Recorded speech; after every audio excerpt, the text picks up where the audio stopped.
Avec nous en direct ce soir. Bonsoir Kader Abderrahim. Abderrahim, pardon, excusez-moi. Merci d'être en direct avec nous. En plus, je vous ai entendu sur Europe 1 avec Patrick Cohen pas plus tard que ce week-end. Vous êtes chercheur à l'IRIS, spécialiste du Maghreb notamment. Plusieurs semaines de contestation et on l'apprend à l'instant, Abdelaziz Bouteflika qui renonce à briguer un cinquième mandat. C'était inéluctable ? C'était souhaitable en tout cas. Mais dans ce genre de situation, naturellement, on n'est jamais sûr de rien. Et je trouve que la sagesse a finalement fini par triompher. C'est une bonne chose pour l'Algérie. C'est une bonne chose pour les Algériens.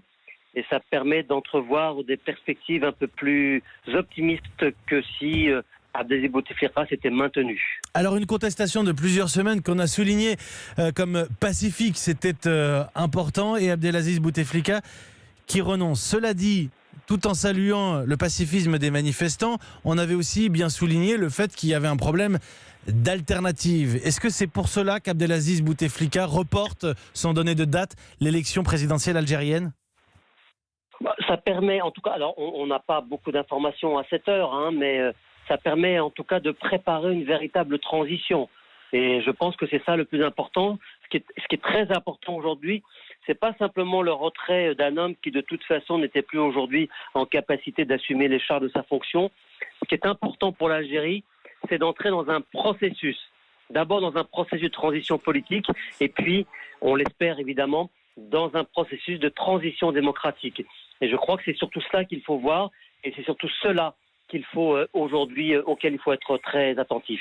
Kader Abderrahim, aujourd'hui, la génération des libérateurs, des décolonisateurs est en train de passer la main, c'est historique ? Oui, enfin, elle passe la main, elle ne le fait pas très spontanément, comme vous l'avez observé. Donc, évidemment. Il a fallu quand même la forcer un peu et la pousser dehors. C'est un peu triste, mais c'est souvent comme ça en politique.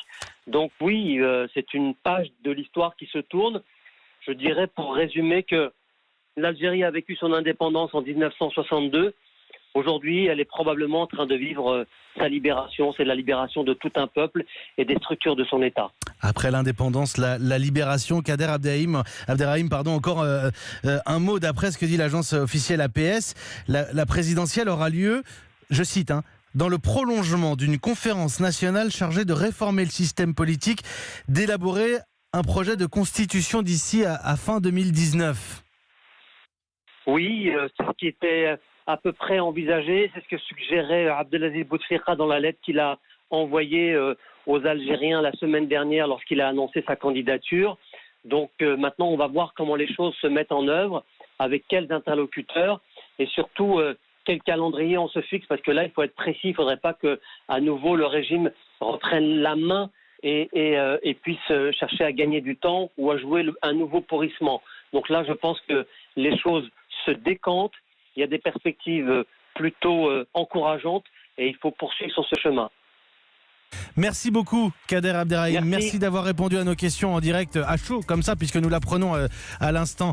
Vous êtes chercheur à l'IRIS, je le rappelle, spécialiste du Maghreb et de l'islamisme. Merci d'avoir réagi à chaud ce soir. Abdelaziz Bouteflika qui renonce à briguer un cinquième mandat, qui annonce le report de l'élection présidentielle qui aura lieu dans le prolongement d'une conférence nationale chargée de réformer le système politique, d'élaborer un projet de constitution d'ici à la fin 2019.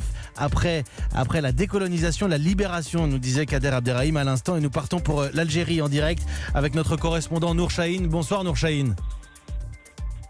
Bonsoir. Évidemment, surprenante annonce que celle d'Abdelaziz Bouteflika qui renonce à un cinquième mandat. Les premières réactions que vous avez pu observer à Alger ?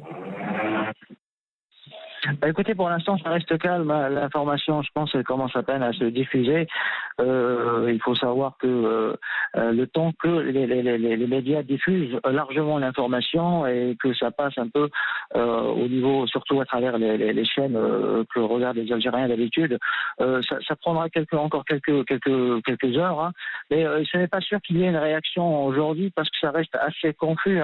On parle d'un report d'une élection, on parle aussi de la constitution d'un nouveau gouvernement, mais grosso modo, les choses ne sont pas encore assez claires. Il s'agit peut-être, en tout cas, pensent certains journalistes, nous avons contacté des analystes pour essayer d'avoir leur avis. Ils pensent qu'on est en train, encore une fois, de gagner du temps et qu'on n'a encore rien de concret.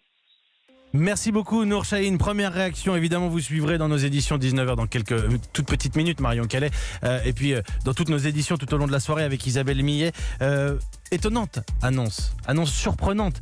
Abdelaziz Bouteflika renonce donc à briguer un 5e mandat, le début d'une conférence nationale, un changement de constitution, une présidentielle reportée. Vous êtes algérien ou d'origine algérienne. On sait très bien, on l'a beaucoup dit la semaine dernière encore, que la France et l'Algérie ont des rapports si particuliers, si étroits. Intervenez si vous le souhaitez au 39 21.